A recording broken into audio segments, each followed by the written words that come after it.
Hi മക്കളെ, welcome to mentor classes. ഇന്ന് നമ്മൾ ഡിസ്കസ് ചെയ്യാൻ പോകുന്ന ചാപ്റ്റർ റെസ്പിറേഷൻ ഇൻ പ്ലാന്റ്സ് എന്ന ചാപ്റ്ററാണ്.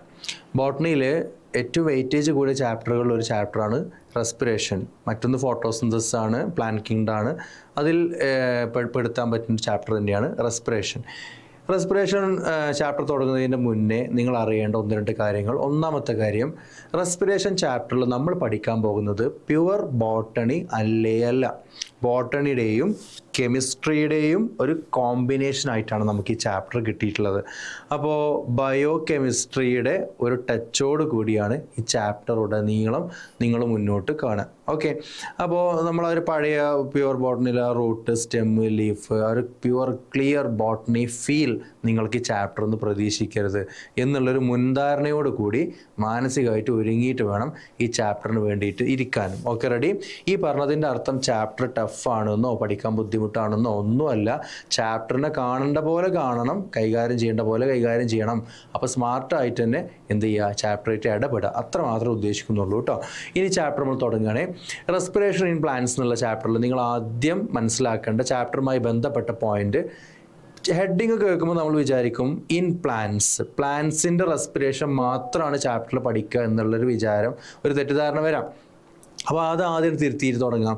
പ്ലാന്റ്സിൻ്റെ മാത്രം റെസ്പിറേഷൻ അല്ല നമ്മൾ ഈ ചാപ്റ്ററിൽ പഠിക്കുന്നത്. പ്ലാന്റ്സിൻ്റെ ഓഫ് കോഴ്സ് ഉണ്ട്, പിന്നെ മനുഷ്യന്മാരതും ബാക്ടീരിയയുടെയും ഈസ്റ്റിൻ്റെയും പൊതുവെ എല്ലാ ജീവികളുടെയും റെസ്പിറേഷൻ, മൊത്തത്തിലുള്ള റെസ്പിറേഷനാണ് നമ്മൾ ഈ ചാപ്റ്ററിൽ പഠിക്കുന്നത് കേട്ടോ. അപ്പോൾ അതും കൂടി നിങ്ങൾ എന്ത് ചെയ്യുക, മനസ്സിൽ വെക്കുക. അതൊന്നും ഇനി പറയൂല. ഓക്കെ, ഇതൊക്കെ ആദ്യ ഘട്ടത്തിൽ പറഞ്ഞു വെക്കുകയാണ്. അപ്പോൾ പല ടോപ്പിക് എടുക്കുമ്പോൾ നിങ്ങൾക്ക് ആലോചിക്കാം, ഇതിപ്പോൾ പ്ലാന്റ്സിൽ മാത്രമല്ലല്ലോ, എൻ്റെ ബോഡിയിലുണ്ടല്ലോ, മനുഷ്യന്മാരുടെ ബോഡിയിലുണ്ടല്ലോ എന്നാലോചിക്കുമ്പോൾ ആ ടോപ്പിക്ക് പഠിക്കാൻ ഒരു എളുപ്പമുണ്ടാവും. ആ രീതിയിൽ ഈ ചാപ്റ്ററിന് വേണ്ടി ഒരുങ്ങുക. ഓക്കെ, ഒരു ബേസ് ആയിട്ടുള്ള ഒരു കൺസെപ്റ്റ് ആയിട്ട് അത് എടുക്കുക, പ്ലാന്റ്സിൻ്റെ മാത്രമല്ല എന്നുള്ളത്. ഇനി എന്താണ് റെസ്പിറേഷൻ എന്നുള്ള വാക്ക്, എന്താണ് റെസ്പിറേഷൻ എന്നുള്ള വേർഡ് കൊണ്ട് നമ്മൾ ഉദ്ദേശിക്കുന്നത്? ഇപ്പോൾ റെസ്പിറേഷൻ എന്താണെന്ന് ചോദിക്കുമ്പോൾ പല കുട്ടികളുടെയും മൈൻഡിൽ, 90% കുട്ടികളുടെയും മൈൻഡിൽ റെസ്പിറേഷൻ പറഞ്ഞാൽ എന്താ, ശ്വാസം ഉള്ളിലേക്ക് വലിക്കുക, ശ്വാസം പുറത്തോട്ട് വിടുക, ഇതല്ലേ റെസ്പിറേഷൻ, ഇത് ചോദിക്കാണ്ടോ എന്നുള്ള രീതിയിലായിരിക്കും വരുന്നുണ്ടാവുക. എന്നാൽ തിരുത്തുക, ചാപ്റ്ററിൽ ഏറ്റവും പ്രധാനപ്പെട്ട തിരുത്ത് അതായിരിക്കണം. Respiration is not equal to breathing. Respiration വേറെയാണ്, ബ്രീത്തിങ് വേറെയാണ്, രണ്ടും രണ്ടാണ് എന്ന് മനസ്സിലാക്കിയിട്ട് തുടങ്ങിക്കോളൂ ചാപ്റ്റർ കേട്ടോ. റെസ്പിറേഷൻ എന്ന് എപ്പോൾ പറഞ്ഞാൽ, ബ്രീത്തിങ് പറഞ്ഞാൽ എന്താ, ഗ്യാസ് ഉള്ളിലേക്ക് എടുക്കുക, പുറത്തോട്ട് വിടുക, അതാണ് ബ്രീത്തിങ്. റെസ്പിറേഷൻ എന്ന് പറഞ്ഞാൽ എപ്പോൾ പറഞ്ഞാലും റെസ്പിറേഷൻ എന്നുള്ള വാക്കുകൊണ്ട് നമ്മൾ ഉദ്ദേശിക്കുന്നത് എനർജി പ്രൊഡക്ഷൻ.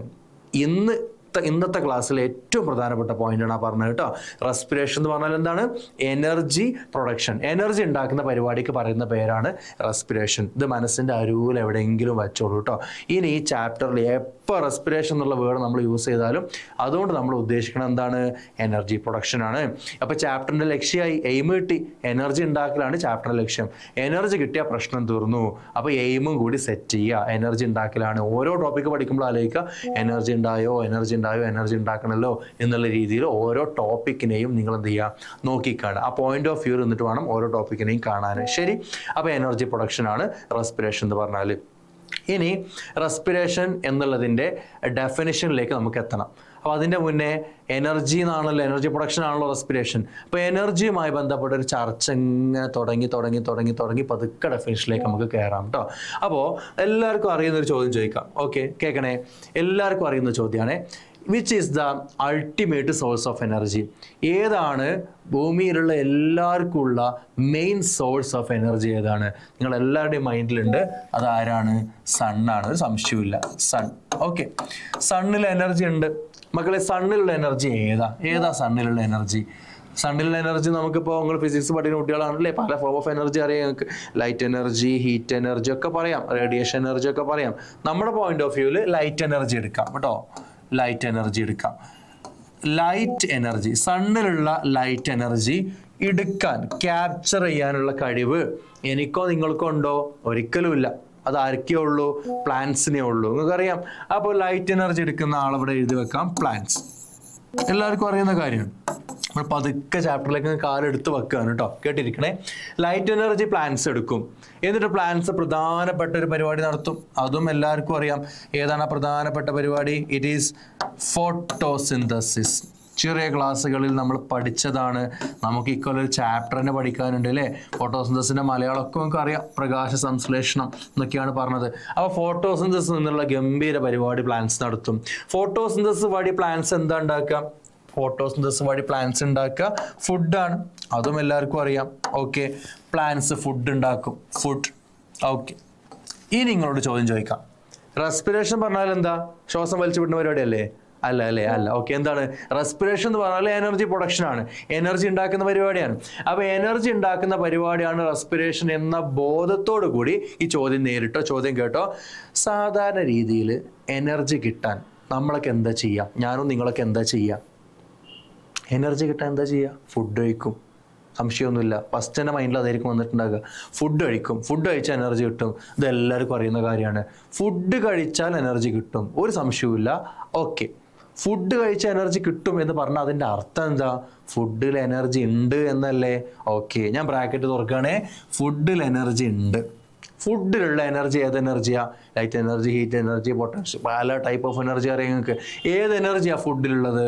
ഫുഡ് എന്ന് പറഞ്ഞാൽ അത് ഗ്ലൂക്കോസ് ആണ്. ഫോട്ടോസിന്തസിസ് വഴി ഉണ്ടാക്കുന്ന ഫുഡ് ഗ്ലൂക്കോസ് ആണ്, നിങ്ങൾക്ക് അറിയാലോ. അപ്പോൾ ഗ്ലൂക്കോസ് എന്നുള്ളൊരു ഹിന്റ് ഇവിടെ കൊടുക്കാം. ഫുഡ് പറഞ്ഞ സാധനം ഗ്ലൂക്കോസ് ആണ്. ഓക്കെ, എന്നത് മനസ്സിൽ ആലോചിച്ചുകൊണ്ട് ഏതാണ് ഫുഡിലെ എനർജി എന്ന് ആലോചിച്ചാൽ കിട്ടും. ഫുഡിലെ എനർജി ചില കുട്ടികളൊക്കെ പറഞ്ഞിട്ടുണ്ടാവും മനസ്സിൽ, it is chemical energy. Chemical energy. Okay, chemical എനർജിയാണ് ഫുഡിലുള്ള എനർജി. ഇനി എൻ്റെ ചോദ്യം ശരിക്കും കേട്ടോളൂ കേട്ടോ. റെസ്പിറേഷൻ എന്ന് പറഞ്ഞാൽ എനർജി ഉണ്ടാക്കുന്ന പരിപാടി അല്ലേ? ഓക്കെ, അപ്പോൾ എനർജി കിട്ടിയ പ്രശ്നം തീർന്നു, റെസ്പിറേഷൻ ആയി. എൻ്റെ ചോദ്യം, ഫുഡിൽ എനർജി ഉണ്ടോ? ഉണ്ട്, കെമിക്കൽ എനർജി. അപ്പോൾ ഫുഡ് കഴിക്കും, നമ്മൾ ഫുഡ് കഴിക്കുന്നു, ഫുഡിലെ കെമിക്കൽ എനർജി നമുക്ക് കിട്ടുന്നു, പ്രശ്നം തീർന്നില്ലേ? റെസ്പിറേഷൻ ആയില്ലേ? ചാപ്റ്റർ തീർന്നില്ലേ? നിർത്തല്ലേ നമുക്ക് എന്നാണ് ഞാൻ ചോദിക്കുന്നത്. റെസ്പിറേഷൻ ആയില്ലേ? ഒന്നുകൂടി, റെസ്പിറേഷൻ എന്ന് പറഞ്ഞാൽ എനർജി പ്രൊഡക്ഷനാണ്, എനർജി ഉണ്ടാക്കുന്ന പരിപാടിയാണ്. എനർജി ഉണ്ടായ പ്രശ്നം തീർന്നു. ഫുഡിൽ എനർജി ഉണ്ട്, കെമിക്കൽ എനർജി. ഫുഡ് നമ്മൾ കഴിക്കും, ഫുഡിലെ കെമിക്കൽ എനർജി നമ്മുടെ ബോഡിയിലെത്തും. അപ്പോൾ ഫുഡ് കഴിക്കുന്നു, കെമിക്കൽ എനർജി ബോഡിയിലെത്തുന്നു, എനർജി ബോഡിയിലെത്തുന്നു, എനർജി ആയില്ലേ? റെസ്പിറേഷൻ ആയില്ലേ? റെസ്പിറേഷൻ പറഞ്ഞാൽ എനർജി ഉണ്ടാക്കുന്നവരോട് തന്നെയാണല്ലോ എന്ന് ഉള്ളൊരു ചോദ്യം ആരെങ്കിലും നിങ്ങളോട് ചോദിച്ചാൽ അതിൻ്റെ ഉത്തരങ്ങൾ ഇങ്ങനെ കൊടുക്കുക. സംഗതി ഒക്കെ ശരിയാണ്. ഫുഡിൽ എനർജി ഒക്കെ ഉണ്ട്. ഫുഡിൽ ഏത് എനർജിയാണ് ഉള്ളത്? കെമിക്കൽ എനർജിയാണ്. നമുക്കത് പറ്റൂല. നമുക്ക് ഓടാനും ചാടാനും കണ്ണ് ചിമ്മി തുറക്കാനും ഇപ്പം ശ്രദ്ധിച്ചിരിക്കാനും എല്ലാത്തിനും പറ്റുന്ന എനർജി, ഉപയോഗിക്കാൻ പറ്റിയ രീതിയിലുള്ള എനർജി അല്ല കെമിക്കൽ എനർജി. ഉപയോഗിക്കാൻ പറ്റിയ രീതിയിലുള്ള എനർജി കെമിക്കൽ എനർജി ആയിരുന്നുവെങ്കിൽ അവിടെ പ്രശ്നം തീരുമായിരുന്നു. പക്ഷെ പ്രശ്നം അവിടെ അവസാനിക്കണില്ല. കെമിക്കൽ എനർജി ഒരു നിലക്കും നമുക്ക് ഉപയോഗിക്കാൻ പറ്റില്ല. ഉപയോഗിക്കാൻ പറ്റിയ രൂപത്തിലുള്ള എനർജി ഒന്ന് മാത്രമേ ഉള്ളൂ. 3 ഫോസ്ഫറസ് ഒക്കെ ഉള്ളൊരു സാധന, ആ എനർജിക്കുള്ള പേരുണ്ട്. ആർക്ക് പറയാൻ പറ്റും? കെമിക്കൽ എനർജി അല്ല നമുക്ക് ഉപയോഗിക്കാൻ പറ്റിയ രൂപത്തിലുള്ള എനർജി ഒന്ന് മാത്രം. 3 ഫോസ്ഫറസ് ഉള്ളതെന്ന് പറഞ്ഞപ്പോൾ ചില കുട്ടികൾ 3 ഫോസ്ഫറസ്, ട്രൈ ഫോസ്ഫേറ്റ്, ഓർമ്മ ഉണ്ടോ? 10ാം ക്ലാസ് പഠിച്ചത് അഡെനോസിൻ ട്രൈ ഫോസ്ഫേറ്റ്, ATP കേട്ടോ. ATP ആണ് ഉപയോഗിക്കാൻ പറ്റിയ രൂപത്തിലുള്ള എനർജി. ATP കിട്ടിയിട്ടേ കാര്യമുള്ളൂ. എന്ത് കൈ ഇങ്ങനെ ആക്കിയില്ലേ? ഇങ്ങനെ ആക്കാനും ഇങ്ങനെ ആക്കാനും എന്ത് ചെയ്യാനും ഹൃദയമിടിക്കാനും എല്ലാ പ്രവർത്തനങ്ങൾക്കും ഒക്കെ നമുക്ക് ഉപയോഗിക്കാൻ പറ്റിയ രൂപത്തിലുള്ള എനർജി, ഏത് എനർജി കിട്ടിയിട്ടേ കാര്യമുള്ളൂ? ATP കിട്ടിയിട്ടേ കാര്യമുള്ളൂ. അപ്പോൾ ഫുഡ് കഴിച്ചിട്ട് അവിടെ ഇങ്ങനെ ഇരുന്നിട്ട് കാര്യമുണ്ടോ? ഇല്ല. എത്രയും പെട്ടെന്ന് ഫുഡിലെ കെമിക്കൽ എനർജിനെ എന്താക്കി മാറ്റണം? ATP ആക്കി മാറ്റണം. ശരിക്ക് കേട്ടോ, ചെവി തുറന്നു വെച്ച് കേട്ടോ. കെമിക്കൽ എനർജിയെ ATP ആക്കി മാറ്റിയേ പറ്റൂ. ആ കെമിക്കൽ എനർജിയെ ATP ആക്കി മാറ്റുന്ന പരിപാടിക്ക് പറയുന്ന പേരാണ് റെസ്പിറേഷൻ. അപ്പോൾ ചാപ്റ്ററിനോട് അടുത്തടുത്ത് വരികയാണ് നമ്മൾ. ഇപ്പോൾ കുറച്ചധികം കാര്യങ്ങൾ നമ്മളിങ്ങനെ പറഞ്ഞു അല്ലേ? റെസ്പിറേഷൻ എന്ന് പറഞ്ഞാൽ ബ്രീത്തിങ് അല്ല, ശ്വാസം വലിച്ചു വിടുന്ന പരിപാടി അല്ല, എനർജി പ്രൊഡക്ഷൻ ആണെന്ന് ആദ്യം പഠിച്ചു. ഇപ്പം എന്താ പഠിച്ചത്? എനർജി പ്രൊഡക്ഷൻ ആണ്. അങ്ങനെ എന്തെങ്കിലും കണ്ട് എനർജി ഉണ്ടാക്കിയിട്ട് കാര്യമുണ്ടോ? പറ്റൂല. എന്തെന്നെ ഉണ്ടാക്കണം? ഏത് എനർജി തന്നെ ഉണ്ടാക്കണം? ATP തന്നെ ഉണ്ടാക്കണം. അപ്പോൾ ചാപ്റ്ററിന്റെ ലക്ഷ്യം ATP ഉണ്ടാക്കലാണ്. അപ്പോൾ എന്താണ് റെസ്പിറേഷൻ ചോദിക്കുമ്പോൾ റെസ്പിറേഷൻ എവിടെ നിന്നാണ് തുടങ്ങുക? ഫുഡിൽ നിന്നാണ് തുടങ്ങുക. ഫുഡിലെ ഗ്ലൂക്കോസ് എന്നാണ് തുടങ്ങുക. പരിപാടി മൊത്തം ഫുഡിലെ കെമിക്കൽ എനർജി അഥവാ ഗ്ലൂക്കോസിലെ കെമിക്കൽ എനർജി എന്നാണ് തുടങ്ങും. ആ കെമിക്കൽ എനർജിയിൽ എന്തൊക്കെയോ പരിപാടികൾ നടത്തി അവസാനം എന്താക്കി മാറ്റും? ATP ആക്കി മാറ്റും. അപ്പോൾ ചാപ്റ്റർ തുടങ്ങുക ഗ്ലൂക്കോസ് വെച്ചിട്ട്, ചാപ്റ്റർ അവസാനിക്കുക ATP വെച്ചിട്ടുമാണ്. അപ്പോൾ ലക്ഷ്യമായി റെസ്പിറേഷൻ എന്നുള്ളതിൻ്റെ കുറച്ചും കൂടി അടുത്തേക്ക് നമ്മൾ കൺസെപ്റ്റിനെ എത്തിച്ചിട്ടുണ്ട് കേട്ടോ. അപ്പോൾ ഇത്രയും കാര്യങ്ങൾ വളരെ ബേസിക് ആയിട്ട് നിങ്ങൾ അറിഞ്ഞിരിക്കണം. ഇനി നമുക്ക് റെസ്പിറേഷൻ്റെ ഡെഫിനിഷൻ ഒന്ന് നോക്കാം. എക്സാം പോയിന്റ് ഓഫ് വ്യൂവിലുള്ള പഠനം ഇവിടെ നിങ്ങൾ തുടങ്ങാം. മറ്റേത് എക്സാമിന് ചോദിക്കില്ല, ബേസിക് ആയിട്ട് എല്ലാ കുട്ടികൾക്കും ഓൾറെഡി അറിഞ്ഞിരിക്കേണ്ട കാര്യമാണ്. അപ്പോൾ അറിയാത്തവർക്ക് വേണ്ടി അതങ്ങോട്ട് പറഞ്ഞു വെച്ചു. അത് ചാപ്റ്ററിലേക്കുള്ള വളരെ ഏറ്റവും പ്രധാനപ്പെട്ട ബേസ് ആണ് കേട്ടോ. അപ്പോൾ അത് വെച്ച് നമുക്ക് എന്ത് ചെയ്യാം, ഇനി ഇവിടെ നിന്ന് അങ്ങോട്ട് എക്സാമിന് വേണ്ടിയിട്ടുള്ള പഠനം ആരംഭിക്കാം. എന്ന് പറഞ്ഞാൽ റിയൽ ആയിട്ട് ചാപ്റ്ററിലേക്ക് നമ്മൾ കയറുകയാണ് കേട്ടോ. First the definition of respiration. എന്താണ് റെസ്പിറേഷൻ? നിങ്ങളുടെ മൈൻഡിലുള്ളത് ഇപ്പോൾ എന്താ? ATP ഉണ്ടാക്കണം, എനർജി പ്രൊഡക്ഷനാണ് അഥവാ ATP ഉണ്ടാക്കലാണ്, ഫുഡ് എന്നാണ് തുടങ്ങുക, അതൊക്കെ നിങ്ങളുടെ മൈൻഡിലുണ്ട്. ഇതൊക്കെ മൈൻഡിൽ വെച്ചുകൊണ്ട് റെസ്പിറേഷൻ്റെ ഡെഫിനിഷൻ കേട്ടോളൂ. It is the process of breaking of carbon bonds. Definition കഴിഞ്ഞിട്ടില്ല, അത് തീരുമാനമാക്കട്ടെ. It is the process of breaking of carbon bonds. Carbon bond പൊട്ടിക്കണം എന്നൊക്കെ പറയുന്നുണ്ട്. എവിടുത്തെ കാർബൺ ബോണ്ട്? നമുക്കറിയാം, നമ്മൾ റെസ്പിറേഷൻ എന്നുള്ള പരിപാടി തുടങ്ങൽ തന്നെ ഫുഡ് എന്നാണ്. നമ്മുടെ അടുത്ത് ഫുഡേ ഉള്ളൂ, നമ്മുടെ അടുത്ത് ഗ്ലൂക്കോസേ ഉള്ളൂ ചാപ്റ്റർ തുടങ്ങാൻ, റെസ്പിറേഷൻ തുടങ്ങാനും. അപ്പോൾ കാർബൺ ബോണ്ട് ഇപ്പോൾ എവിടുന്ന അപ്പോൾ കാർബൺ ബോണ്ട് കിട്ടുക പൊട്ടിക്കാൻ എന്ന് ഒരുപാട് ആലോചിക്കേണ്ട കാര്യമൊന്നുമില്ല. നമ്മുടെ അടുത്തുള്ള സാധനം എന്താ? ഗ്ലൂക്കോസ് കാർബൺ ബോണ്ടുകൾ പൊട്ടിക്കുന്ന കാര്യം തന്നെയാണ് പറയുന്നത്. അപ്പോൾ ഡെഫിനേഷൻ കേട്ടോളൂ. It is the process of breaking of carbon bonds by oxidation. എങ്ങനെ ബോണ്ട് പൊട്ടിക്കുക? ഓക്സിഡേഷൻ വഴി, by oxidation, leading to the production of energy. അവസാന എനർജി ഉണ്ടാക്കണം, അത് പറയാതിരിക്കാൻ പറ്റുമോ? അതാണ് മെയിൻ പോയിന്റ് അല്ലേ? അവസാന എനർജിയിലേക്ക് എത്തും, leading to the production of energy. ഒന്നുകൂടി കേട്ടോ. It is the process of breaking of carbon bonds by oxidation leading to the production of energy. പച്ച മലയാളത്തിൽ പറയുകയാണെന്നുണ്ടെങ്കിൽ ഗ്ലൂക്കോസിലെ കാർബൺ ബോണ്ട് ഓക്സിഡേഷൻ വഴി പൊട്ടിച്ചൊക്കെ ചെയ്തിട്ട് അവസാന എനർജി അങ്ങോട്ട് പുറത്തിറക്കുന്ന വലിയ ഗംഭീര പരിപാടിയാണ് റെസ്പിറേഷൻ. അല്ലാതെ ശ്വാസം വലിച്ചു വിടുന്ന പരിപാടിയല്ല എന്നാണ് ആ പറഞ്ഞതിൻ്റെ അർത്ഥം. മനസ്സിലായല്ലോ? അപ്പോൾ റെസ്പിറേഷൻ്റെ ഡെഫിനേഷനുമായിട്ട് കേട്ടോ. ഓക്കെ മക്കളെ, ഇനി ഒരു ചോദ്യം നിങ്ങൾക്ക് വേണ്ടി ഒരു ചോദ്യം അവിടെ എഴുതി വെച്ചിട്ടുണ്ട്, അത് വെച്ച് തുടങ്ങാം. നോക്കണേ, എന്താ എഴുതിയിട്ടുള്ളത്? Do plants breathe. നിങ്ങളോട് ഞാൻ ചോദിക്കുകയാണ്, do plants breathe? Plants breathe ചെയ്യുമോ? ബ്രീത്ത് ചെയ്യാറ് എന്താ? ഉള്ളിലേക്ക് ഗ്യാസ് എടുക്കുക, പുറത്തോട്ട് റിലീസ് ചെയ്യുക. പ്ലാന്റ് ബ്രീത്ത് ചെയ്യോ ഇല്ലേന്ന്? യെസ്, പ്ലാന്റ്സ് ബ്രീത്ത് ചെയ്യും, ഓഫ് കോഴ്സ് ബ്രീത്ത് ചെയ്യും. അപ്പോൾ അടുത്ത ചോദ്യം, പ്ലാന്റ്സ് ഏത് ഗ്യാസാണ് ഉള്ളിലേക്ക് എടുക്കുക, ഏത് ഗ്യാസാണ് പുറത്ത് വിടുക?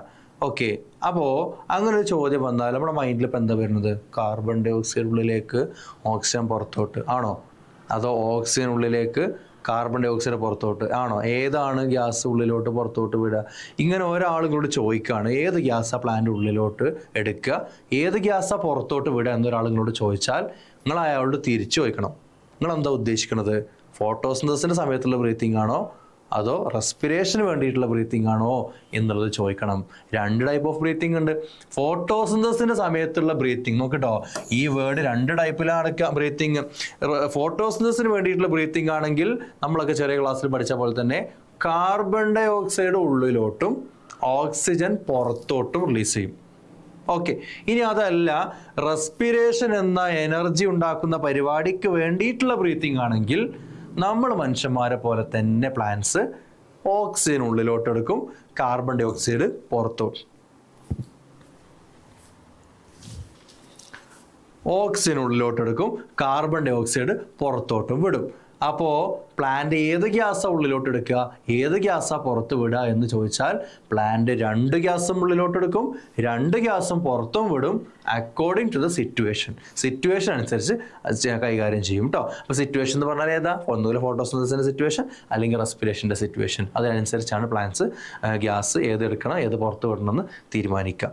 ഓക്കെ, അപ്പോൾ ഈ ഒരു ക്വസ്റ്റ്യൻ ആൻസർ അങ്ങനെ ചോദിച്ച് കണ്ടിട്ടില്ലെങ്കിലും ചോദിച്ചാൽ ആ രീതിയിൽ നിങ്ങൾ ക്ലാരിഫൈ ചെയ്ത് ആൻസർ ചെയ്യാം. ഓക്കെ, ഈ എക്സാമിന് ചോദിക്കുന്ന ഒരു ചോദ്യമുണ്ട്, ഇത് നിങ്ങൾക്ക് അറിയാം, ഇത് മൈൻഡിൽ വെക്കുക, എന്നിട്ട് ചോദ്യത്തിലേക്ക് നോക്കണേ. റെസ്പിറേറ്ററി സിസ്റ്റം എന്ന് പറയുമ്പോൾ നിങ്ങളുടെ മൈൻഡിൽ വരേണ്ടത് മൂക്ക്, ലങ്സ്, ആൽവിയോളൈ ഇല്ലേ?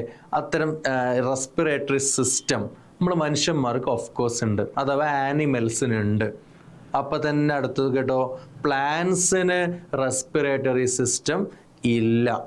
എക്സാമിൻ്റെ ക്വസ്റ്റ്യൻ ഇതായിരിക്കും. ആനിമൽസിന് റെസ്പിറേറ്ററി സിസ്റ്റം ഉണ്ട്, പ്ലാന്റ്സിന് റെസ്പിറേറ്ററി സിസ്റ്റം ഇല്ല. എന്താ പ്ലാന്റ്സിന് റെസ്പിറേറ്ററി സിസ്റ്റം ഇല്ലാത്തത് എന്നുള്ളതാണ് എക്സാമിന് ക്വസ്റ്റ്യൻ വരിക. അപ്പോൾ റെസ്പിറേറ്ററി സിസ്റ്റം പ്ലാന്റ്സിന് ഇല്ലാത്തതിൻ്റെ കാരണങ്ങൾ രണ്ടാണ്. ഒന്നാമത്തെ കാരണം കേട്ടോ, പ്ലാന്റ്സിൻ്റെ ഓരോ ഭാഗത്തിനും, ഒന്നുകൂടി പ്ലാന്റ്സിൻ്റെ ഓരോ ഭാഗത്തിനും അതിൻ്റേതായ ഗ്യാസ് വലിച്ചെടുക്കാനുള്ള കഴിവുണ്ട്. ഓക്കെ, എന്താ അതിൻ്റെ തെളിവ് നോക്ക്. പ്ലാന്റിൻ്റെ നോക്ക്, സ്റ്റെം ആണ് വിചാരിക്കുക, മണ്ണിൻ്റെ താഴേക്ക് റൂട്ട് ഉണ്ട്. ഓക്കെ, അതിൽ റൂട്ടിന് ഓക്സിജൻ വേണമെന്നുണ്ടെങ്കിൽ റൂട്ട് തന്നെ പണിയെടുക്കണം. റൂട്ടിൽ ഓക്സിജനെ വലിക്കാനുള്ള കുഞ്ഞു കുഞ്ഞു വാതിലുകളുണ്ട്. ആ വാതിലിനെ നമ്മൾ ലെൻറ്റിസെൽസ് എന്നാണ് വിളിക്കുക. എന്താ വിളിക്കുക? ലെൻറ്റിസെൽസ്. ഇനി സ്റ്റെമ്മിന് ഓക്സിജൻ വേണമെങ്കിൽ ആരെന്നെ പണിയെടുക്കണം? സ്റ്റെമ്മിനെ പണിയെടുക്കണം. സ്റ്റെമ്മിന് ഓക്സിജൻ വലിച്ചെടുക്കാനുള്ള കുഞ്ഞു വാതിലുകളുടെ പേരും എന്ത് തന്നെയാണ്? ലെൻറ്റിസെൽസ്. അപ്പോൾ പഠിക്കാൻ എളുപ്പമായി, ലെൻറ്റിസെൽസ്. ഓക്കെ, ഇനി ലീഫ് എടുത്ത് നോക്ക്. ലീഫിന് ഓക്സിജൻ വേണമെങ്കിൽ ആര് തന്നെ വർക്ക് ചെയ്യണം? ലീഫ് തന്നെ വർക്ക് ചെയ്യണം. ലീഫിൽ ഓക്സിജൻ വലിച്ചെടുക്കാനുള്ള വാതിലിൻ്റെ പേര് എല്ലാവർക്കും അറിയാം. ഏതാണ് ആ വാതിലിൻ്റെ പേര്? സ്റ്റൊമാറ്റ. അപ്പോൾ ചുരുക്കി പറഞ്ഞാൽ പ്ലാന്റിൻ്റെ ഓരോ ഭാഗത്തിനും ഗ്യാസ് വലിച്ചെടുക്കാൻ അതാത് ഭാഗത്തിന് തന്നെ കഴിവുണ്ട്. അങ്ങനെ ഓരോ ഭാഗത്തിനും കഴിവുണ്ട് എങ്കിൽ പിന്നെ റെസ്പിറേറ്ററി സിസ്റ്റം ഒക്കെ കൊടുത്ത് ലങ്സ് ഒക്കെ കൊടുത്ത് വലിയ സംഭവമാക്കേണ്ട ആവശ്യമുണ്ടോ? ആവശ്യമില്ല. അപ്പോൾ ലങ്സ് ഒന്നും കൊടുത്തിട്ടില്ല. എന്താ ലങ്സ് കൊടുക്കാത്തത്? ഓരോ ഭാഗത്തിനും അതിൻ്റെ ഗ്യാസ് വലിച്ചെടുക്കാനുള്ള കഴിവുണ്ട്. ആ ഭാഗങ്ങൾ തന്നെ വലിച്ചെടുത്തോളും. അപ്പോൾ ഇനി ലങ്സ് വെച്ചിട്ട് ഇങ്ങനെ പമ്പ് ചെയ്ത് വിടേണ്ട ആവശ്യമൊന്നുമില്ല. ലങ്സ് കൊടുത്തിട്ടില്ല, ലങ്സ് ഇല്ല പ്ലാന്റ്സിന്. അപ്പോൾ എന്തുകൊണ്ട് പ്ലാന്റ്സ് റെസ്പിറേറ്ററി സിസ്റ്റം ഇല്ല എന്ന് ചോദിച്ചാൽ ഉത്തരത്തിൻ്റെ ഒന്നാമത്തെ point, each plant part is capable for its own, അതിൻ്റേതായ gas exchange. Each plant part is capable for its own gas exchange. എന്താ അതിൻ്റെ തെളിവ്? തെളിവ് ലെൻറ്റിസെൽസും സ്റ്റൊമാറ്റയാണ്. അപ്പോൾ ഒന്നാമത്തെ പോയിന്റും അതിൻ്റെ തെളിവായി. ഇനി ഉത്തരത്തിൻ്റെ രണ്ടാമത്തെ പോയിന്റ്, ചോദ്യം മറന്നിട്ടില്ലല്ലോ. പ്ലാന്റ്സിന് റെസ്പിറേറ്ററി സിസ്റ്റം ഇല്ല, എന്തേ ഇല്ലാത്തത് എന്നാണ് ചോദ്യം. അതിൻ്റെ ഉത്തരത്തിൻ്റെ രണ്ടാമത്തെ പോയിന്റ് നിങ്ങളൊന്ന് ആലോചിച്ച് നോക്ക്. പ്ലാന്റ്സിൽ ഫോട്ടോസിന്തസിസ് നടക്കുന്ന സമയത്ത് കാർബൺ ഡൈ ഓക്സൈഡ് ഉള്ളിലോട്ടും ഓക്സിജൻ പുറത്തോട്ടും റിലീസ് ചെയ്യും. ഒന്നുകൂടി ആലോചിച്ച് നോക്ക്. ഓക്സിജനെ പുറത്തോട്ടാണ് റിലീസ് ചെയ്യണത്. ഫോട്ടോസിന്തസിസ് നടക്കുമ്പോൾ ഓക്സിജനെ പുറത്തോട്ട് എന്ന് പറഞ്ഞാൽ അതിൻ്റെ അർത്ഥം എന്താ? ഒരാളെ പുറത്തേക്ക് അങ്ങോട്ട് കളയുക എന്ന് പറഞ്ഞാൽ എന്താ അതിൻ്റെ അർത്ഥം? ആ സാധനം അതിന് മാത്രം ബോഡിയിൽ ഉണ്ടാകുന്നതുകൊണ്ടല്ലേ പുറത്തേക്ക് കളയുന്നത്. അപ്പോൾ ആലോചിച്ച് നോക്ക്, ഫോട്ടോസിന്തസിസ് നടക്കുമ്പോൾ തന്നെ ഓൾറെഡി പ്ലാന്റിൻ്റെ ബോഡിയിൽ ഓക്സിജൻ ഉണ്ടായി വരുന്നുണ്ട്. അപ്പോൾ ഓൾറെഡി പ്ലാന്റ് ബോഡീൻ്റെ ഉള്ളിൽ ഓക്സിജൻ ഉണ്ടായി വരുന്നുണ്ടെങ്കിൽ പിന്നെയും പുറത്തുനിന്ന് ഓക്സിജൻ വേണം എന്ന് വലിയ ഡിമാൻഡ് പ്ലാന്റ്സിന് ഉണ്ടാകുമോ? ഇല്ല. അപ്പോൾ വലിയ ഡിമാൻഡ്, ഓക്സിജൻ വേണമെന്ന് വലിയ ഡിമാൻഡ് ഒന്നും പ്ലാന്റ്സിനില്ല. ഓക്സിജൻ പ്ലാന്റ്സിന് ആവശ്യമുണ്ട് കേട്ടോ, പക്ഷെ ഒരുപാട് പുറത്തുനിന്ന് വലിച്ചോളണമെന്ന് വലിയ ഡിമാൻഡ് ഒന്നുമില്ല. അങ്ങനെ ഡിമാൻഡ് ഒന്നും ഇല്ലെങ്കിൽ പിന്നെ ലങ്സും റെസ്പിറേറ്ററി സിസ്റ്റം കൊടുക്കേണ്ട ആവശ്യമുണ്ടോ? ഇല്ല. അപ്പോൾ ഡിമാൻഡ് ഇല്ലാത്തതുകൊണ്ട് റെസ്പിറേറ്ററി സിസ്റ്റം കൊടുത്തിട്ടില്ല എന്നും ആൻസർ ആയിട്ട് പറയാം. അപ്പോൾ ഒന്ന് എങ്ങനെയത് പറയുക? Plants do not have a great demand for oxygen. Oxygen വേണമെന്ന് ഡിമാൻഡ് ഇല്ല. എന്താ തെളിവ്? Oxygen is already formed inside the plant body during photosynthesis. Photosynthesis നടക്കുമ്പോൾ തന്നെ പ്ലാന്റ് ബോഡിയിൽ ഓൾറെഡി ഓക്സിജൻ ഉണ്ടായി വരുന്നുണ്ട്. അപ്പോൾ ചോദ്യം ഉത്തരം കൺക്ലൂഡ് ചെയ്യാണ്. ചോദ്യം കേട്ടോ, why plants do not have a respiratory system like animals. ആനിമൽസിനെ പോലെ പ്ലാന്റ്സിന് എന്തുകൊണ്ട് റെസ്പിറേറ്ററി സിസ്റ്റം ഇല്ല? ചോദ്യത്തിലെ ഉത്തരം ഒന്നാമത്തെ point, each plant part is capable for its own gas exchange. അതിൻ്റെ തെളിവ് ലെൻറ്റിസെൽസ്, സ്റ്റൊമാറ്റ. ലെൻറ്റിസെൽസ് റൂട്ടിലും സ്റ്റെമ്മിലും ഇടപെടും, സ്റ്റൊമാറ്റ ലീഫിലും ഇടപെടും. ഇനി ഉത്തരത്തിൻ്റെ രണ്ടാമത്തെ point, plants do not have a great demand for oxygen. Demand എന്നുള്ള വേർഡ് അതേപോലെ എക്സാം ഹാളിൽ കൊണ്ടുപോയിക്കോ, അതിന് പകരം വെക്കാനൊരു വേർഡ് ഇല്ല കേട്ടോ. അപ്പോൾ ഡിമാൻഡ്, പ്ലാന്റ്സിന് വലിയ ഡിമാൻഡ് ഇല്ല. എന്താ തെളിവ്? Oxygen is already formed inside the plant body during photosynthesis. Already oxygen plant ബോഡിയിൽ ഉണ്ടാകുന്നുണ്ട്, അപ്പോൾ ഡിമാൻഡ് ഇല്ല. അപ്പോൾ ഡിമാൻഡും ഇല്ല, അതുപോലെ തന്നെ ഓരോ ഭാഗത്തിനും വലിച്ചെടുക്കാനുള്ള കഴിവും ഉണ്ട്. അങ്ങനെയൊക്കെയാണെന്നുണ്ടെങ്കിൽ പിന്നെ റെസ്പിറേറ്ററി സിസ്റ്റം കൊടുക്കേണ്ട ആവശ്യമില്ല. റെസ്പിറേറ്ററി സിസ്റ്റം പ്ലാന്റ്സിന് ഇല്ല എന്നുള്ളത് സ്ഥാപിക്കുക, തെളിയിച്ചു കൊടുക്കുക ക്വസ്റ്റ്യൻ പേപ്പറിൽ ക്വസ്റ്റ്യൻ വരുന്ന സമയത്ത്. Okay, clear? ഓക്കെ, ഈ ചാപ്റ്ററിലേക്ക് നമുക്ക് അറിയേണ്ട ഒരു കാര്യമാണ് റെസ്പിറേറ്ററി സബ്സ്ട്രേറ്റ്. റെസ്പിറേറ്ററി സബ്സ്ട്രേറ്റ് എന്നുള്ള വാക്ക് ചാപ്റ്ററിലുടനീളം പല സന്ദർഭത്തിലായി നമ്മൾ യൂസ് ചെയ്യും. അപ്പോൾ നമുക്കിത് അറിയണം എന്താ സംഗതി എന്നുള്ളത് കേട്ടോ. എന്നാലല്ലേ നമുക്ക് അത്ര അവിടെയുള്ള റിയാക്ഷൻസും കൺസെപ്റ്റുകളൊക്കെ മനസ്സിലാവുള്ളൂ. അപ്പോൾ ഭാവിയിലേക്കുള്ള വരാൻ പോകുന്ന ടോപ്പിക്കിലേക്കുള്ള ഒരു കാര്യം കൂടിയാണ് എന്നുള്ള രീതിയിൽ ഈ ടോപ്പിക്കിനെ എടുക്കുക. എന്താണ് റെസ്പിറേറ്ററി സബ്സ്ട്രേറ്റ്? നോക്ക്, ഒരു റെസ്പിറേഷനിൽ ഒരു പ്രോസസ്സ് എന്നൊക്കെ പറഞ്ഞാൽ, ഒരു കെമിക്കൽ പ്രോസസ്സ് അല്ലെങ്കിൽ ഒരു ബയോ കെമിക്കൽ പ്രോസസ്സ് എന്നൊക്കെ പറഞ്ഞാൽ മിനിമം 5, 6, 7 മാക്സിമം 10 സ്റ്റെപ്പ് വരെയുള്ള റിയാക്ഷൻസ് നമുക്ക് പഠിക്കാനുണ്ട്. ഓക്കെ, അപ്പോൾ അത്രയും വലിയ അപ്പോൾ റെസ്പിറേഷൻ എന്ന് പറയുമ്പോൾ തന്നെ നിങ്ങളുടെ മൈൻഡിൽ വലിയൊരു പരിപാടി, വലിയ റിയാക്ഷൻ, കെമിക്കൽ റിയാക്ഷൻസ് ഉള്ള വലിയ പരിപാടി, അവസാനം എനർജി ഉണ്ടാകും, അങ്ങനത്തെ വലിയൊരു പരിപാടി എന്നുള്ളത് എൻ്റെ മൈൻഡിൽ കൊണ്ടുവരിക. അങ്ങനെയുള്ള റെസ്പിറേഷൻ എന്ന വലിയൊരു പ്രോസസ്സിൽ ആദ്യം ഇടപെടുന്ന ആൾ, ആദ്യം ഒരാൾ തുടങ്ങേണ്ട പരിപാടി, എന്നാലല്ലേ ബാക്കി ഫുള്ള് നടക്കുകയുള്ളൂ. ആദ്യം കാലെടുത്ത് വെക്കുന്ന ആൾ, ആദ്യം പരിപാടി നടത്തുന്ന ആളെ പൊതുവെ വിളിക്കുന്ന പേരാണ് റെസ്പിറേറ്ററി സബ്സ്ട്രേറ്റ്. അപ്പോൾ കുട്ടികളിങ്ങനെ ആലോചിക്കുക, റെസ്പിറേഷനിലേക്ക് ആദ്യം ഇടപെടുന്ന ആളെന്നൊക്കെ പറയുന്നുണ്ട്. റെസ്പിറേഷൻ തുടങ്ങുക ഫുഡ് എന്നാണല്ലോ, ഫുഡ് പറഞ്ഞാൽ ഗ്ലൂക്കോസ് ആണല്ലോ. അപ്പോൾ ഗ്ലൂക്കോസ് അല്ലേ ആദ്യം ഇടപെടേണ്ടത്? ശരി തന്നെയാണ്. ഗ്ലൂക്കോസ് തന്നെ 99% ഗ്ലൂക്കോസ് തന്നെയാണ് റെസ്പിറേഷൻ തുടങ്ങുക. നമ്മുടെ ഭാഷയിൽ പറഞ്ഞാൽ 99% ഗ്ലൂക്കോസ് തന്നെയാണ് റെസ്പിറേറ്ററി സബ്സ്ട്രേറ്റ്. അപ്പോൾ ഒന്നുമില്ല, റെസ്പിറേറ്ററി സബ്സ്ട്രേറ്റ് പറഞ്ഞാൽ the substance which enter into a respiration process. ആദ്യം പ്രവേശിക്കുന്ന ആളെ വിളിക്കുന്ന പേരാണ് റെസ്പിറേറ്ററി സബ്സ്ട്രേറ്റ്. 99% ഗ്ലൂക്കോസ് ആണ് വരിക. ഇനി നമ്മുടെ ബോഡിയിൽ ഗ്ലൂക്കോസിൻ്റെ കുറവ് എന്തെങ്കിലും വന്നാൽ നമ്മുടെ ബോഡി ഗ്ലൂക്കോസ് ഇല്ലാത്ത സന്ദർഭത്തിൽ മാത്രം ഇവരിറക്കും. റെസ്പിറേഷൻ ഒന്ന് തുടങ്ങി തരാൻ വേണ്ടിയിട്ട് ആരിറക്കും? ഫാറ്റിനിറക്കും. അഥവാ ഫാറ്റ് ഉപയോഗിച്ച് എനർജി പ്രൊഡക്ഷൻ തുടങ്ങും, റെസ്പിറേഷൻ തുടങ്ങും. അതുപോലെ തന്നെ ഫാറ്റും ഇല്ല, ഗ്ലൂക്കോസും ഇല്ലെങ്കിൽ ഇനിയും നമ്മുടെ ബോഡിക്ക് ഓപ്ഷൻ ഉണ്ട്. നമ്മുടെ ബോഡി പ്രോട്ടീനെ റെസ്പിറേഷനിലേക്ക് ഇറക്കും. നമ്മുടെ ഭാഷയിൽ പറയുമ്പോൾ ഫാറ്റും പ്രോട്ടീനും ഒക്കെ ചില സന്ദർഭത്തിൽ എന്തായിട്ട് പ്രവർത്തിക്കാറുണ്ട്? റെസ്പിറേറ്ററി സബ്സ്ട്രേറ്റ് ആയിട്ട് പ്രവർത്തിക്കാറുണ്ട്. ഗ്ലൂക്കോസ് ഇല്ലെങ്കിൽ എങ്ങനെയെങ്കിലും റെസ്പിറേഷൻ നടക്കണം. കാരണം റെസ്പിറേഷൻ നിർത്തി നമുക്ക് പിന്നെ ജീവനില്ല, മനസ്സിലാക്കി വെക്കുക. എങ്ങനെയായാലും എനർജി വേണം. ബ്രെയിൻ സെല്ലിനും ഹാർട്ട് സെല്ലിനും ഒക്കെ കണ്ടിന്യൂസ് എനർജി പ്രൊവൈഡ് ചെയ്തുകൊണ്ടേയിരിക്കണം. അപ്പോൾ നമ്മുടെ ബോഡിയിൽ ഒരിക്കലും നിർത്താൻ പറ്റാത്തൊരു കാര്യമാണെന്ത്? റെസ്പിറേഷൻ എന്നുകൂടി മനസ്സിലാക്കുക. അപ്പോൾ നമുക്ക് ഗ്ലൂക്കോസ് ഇല്ലെങ്കിൽ ഫാറ്റെങ്കിലും, അതില്ലെങ്കിൽ പ്രോട്ടീനെങ്കിലും റെസ്പിറേഷൻ നടത്തണം. നിങ്ങൾക്ക് എന്തൊക്കെ സംഭവിച്ചാലും റെസ്പിറേഷൻ നടന്നേ തീരൂ എന്നുള്ളതിനൊരു തെളിവ് പറഞ്ഞിട്ട്, നമ്മൾ ഒട്ടകത്തിനെ കണ്ടിട്ടില്ലേ? ഒട്ടകത്തിൻ്റെ മുകളിൽ ഇങ്ങനെ ഒരു കൂന കാണാം അല്ലേ? ഒട്ടകത്തിൻ്റെ കൂനൻ്റെ ഉള്ളിൽ എന്താ? വെള്ളമാണോ? വെള്ളമല്ല കേട്ടോ. നിങ്ങൾക്ക് അറിയാം, പല കുട്ടികൾക്കും അറിയാം, ഫാറ്റാണ്. ഫാറ്റ്, ഒട്ടകത്തിനൊക്കെ അറുത്തിട്ടത് കാണാൻ ഭാഗ്യമുണ്ടെങ്കിൽ നോക്കുകൊണ്ടു, അതിനുള്ളിൽ ഫാറ്റാണ് ഉണ്ടാകുക. അപ്പോൾ നിങ്ങൾക്ക് ഏറെക്കുറെ കാര്യങ്ങൾ മനസ്സിലായി. ഫാറ്റ് എന്നൊക്കെ പറയാം, നമ്മുടെ ടോപ്പിക്കിലേക്ക് കണക്ഷൻ ആയി അല്ലേ? നിങ്ങൾ ആലോചിക്ക്, ഒട്ടകം എവിടെയാണ് ജീവിക്കുന്നത്? മരുഭൂമിയിലാണ്.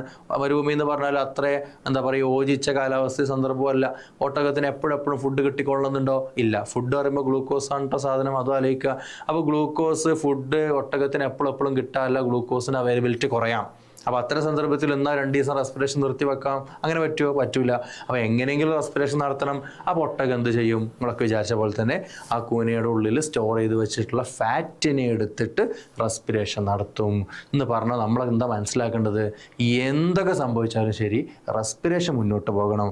അതിനുള്ള ഓരോരോ അഡാപ്റ്റേഷൻസ് നമ്മുടെ ബോഡിയിലുണ്ട് എന്നുള്ള രീതിയിൽ പ്രാക്ടിക്കലി ചിന്തിച്ചുകൊണ്ട് ഈ ടോപ്പിക്ക് പഠിക്കുക. അപ്പോൾ respiratory substrate examples main glucose തന്നെയാണ്.